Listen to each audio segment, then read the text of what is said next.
Moi, c'est la première année en 12 ans que je vois un tel assèchement comme ça, quoi. Je crois que c'était en 2013, il y a eu une grosse canicule, on n'avait pas ça. Quand les sécheresses, les pénuries d'eau ou même les mégabassines sont évoquées, on parle beaucoup des nappes phréatiques et moi je me suis toujours demandé à quoi ça ressemblait les nappes phréatiques. Du coup je vous emmène avec moi à 150 mètres sous terre dans la grotte de Clamouze. Cette colonne, on peut l'estimer à 300 000 ans d'histoire.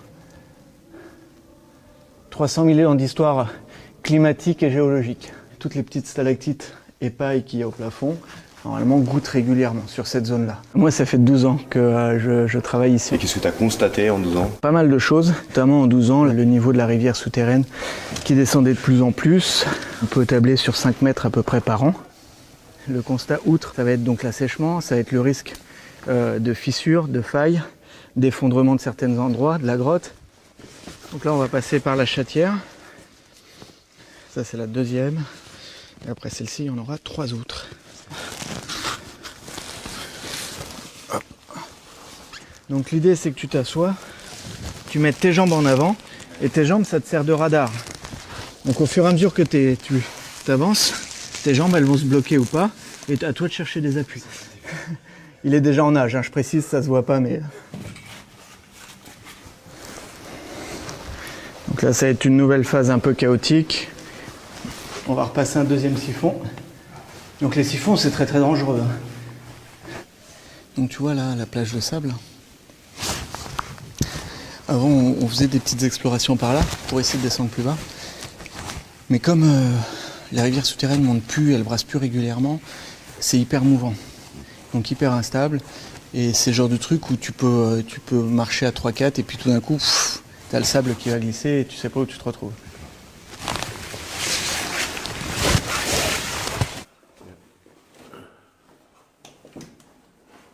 Là, on avait vraiment les jambes sous l'eau. Et c'était comment ça? Il y a 2 semaines. Là on vient de marcher à peu près 1h30, j'avais pas mal sué. Et ce que vous voyez derrière moi, c'est la surface de la nappe phréatique.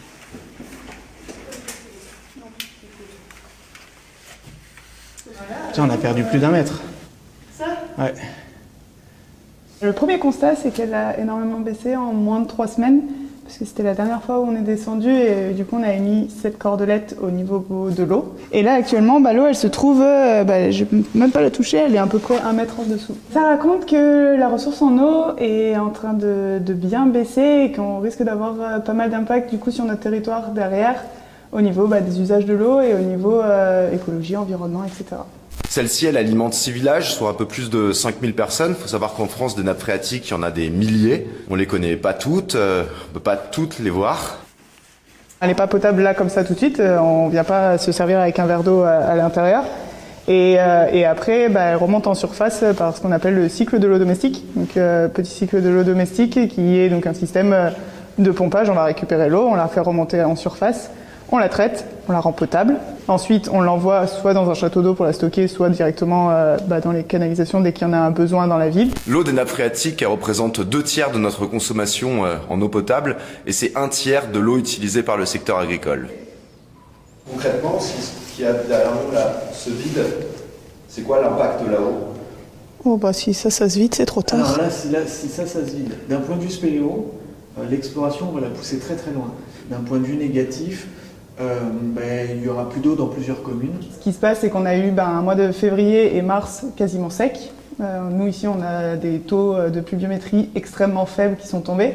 Du coup, cette eau ne s'est pas infiltrée. Et là, à partir de maintenant, toute l'eau qui va tomber, l'eau de pluie qu'on va avoir, ne sert plus à alimenter les nappes. Elle sert principalement à la végétation qui est en train de reprendre. On est sur le printemps, donc le renouveau végétal. Et du coup, c'est de l'eau qui ne s'infiltre plus dans les sous-sols. Et d'après les derniers chiffres qui sont sortis, notamment les chiffres du BRGM, on est sur un pourcentage de 75% des nappes qui ont un niveau faible à très faible actuellement en France. Et ça veut dire quoi? Ça veut dire que l'été risque d'être très compliqué. Et on sait déjà les conséquences qu'il y a eu sur l'été dernier. On a tous pu l'observer à peu près partout en France sur les eaux de surface. Donc on peut à peu près estimer la continuité qu'il va y avoir. Il faudrait qu'on ait vraiment un mois de mai très très très pluvieux pour que ça puisse un tout petit peu rattraper la situation. C'est pas ce qui est prévu.